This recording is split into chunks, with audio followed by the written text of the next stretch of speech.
Good morning. This is Ron. It is Saturday, the 3rd of February. Welcome to Story Time.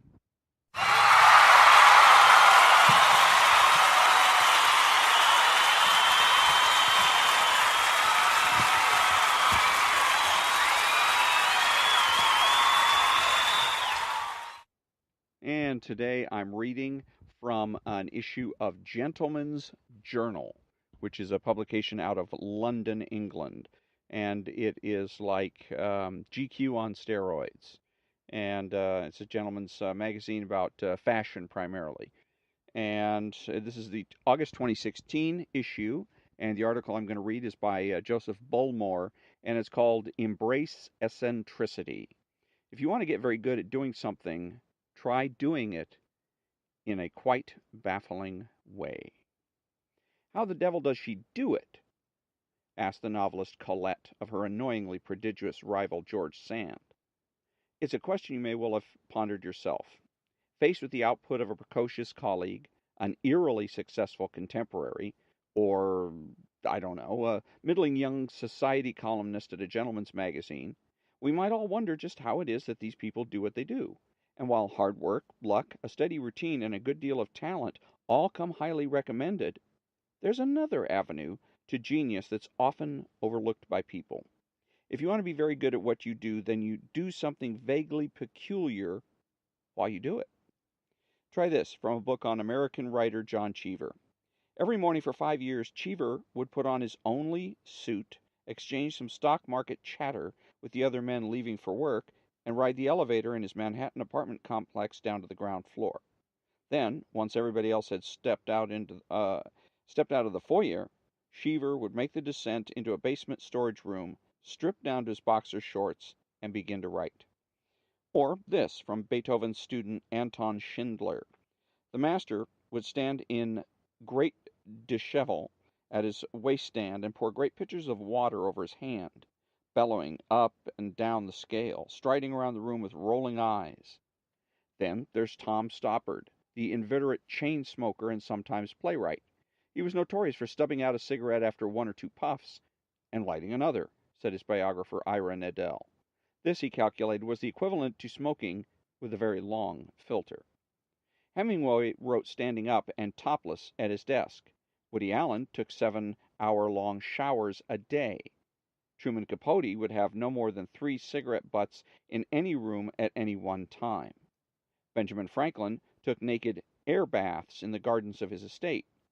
Jonathan Franzen locked himself blindfolded and earplugged in an entirely black room.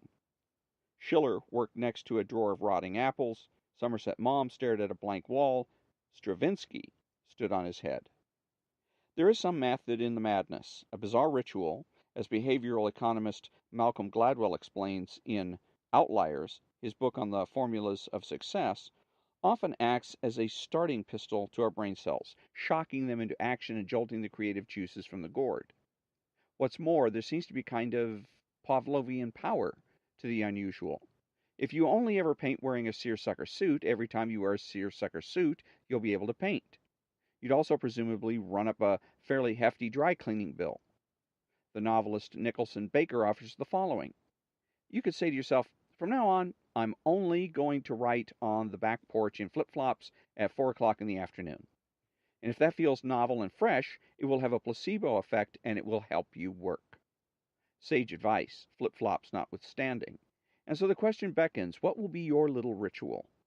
Some second-hand sacraments sound more tempting than others. Edmund Wilson advocated Johnny Walker Red Label. Truman Capote sauntered from coffee to mint tea to sherry to martinis. Proust found succor in a croissant.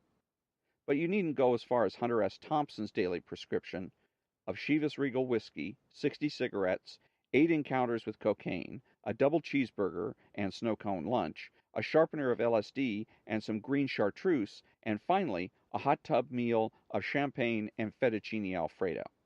To realize that these borrowed rights might be subject to diminishing returns, I hate to advocate drugs, alcohol, violence, or insanity to anyone, the author of Fear and Loathing in Las Vegas wrote, but they've always worked for me.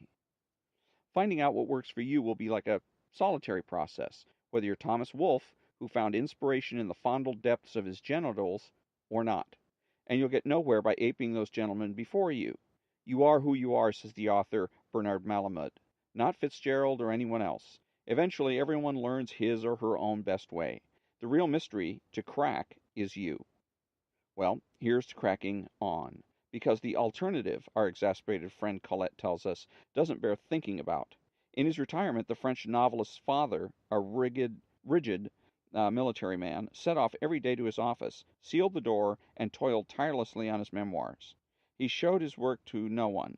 Then, when he died, the family opened the vast manuscript he had left behind. They found every one of the pages blank. The man had failed to muster a single word. How many memoirs, masterpieces, novels, and symphonies might we now cherish but for a well-timed drink, a vigorous game of baccarat, or a glass of creme de menthe? And that is the end of the article by Joseph Bullmore called Embrace Eccentricity from the Gentleman's Journal, August 2016 edition. And tomorrow will be a new reading, perhaps something from the Gentleman's Journal, perhaps something else. We will see. But until tomorrow, thank you very much for joining me, and have a great day.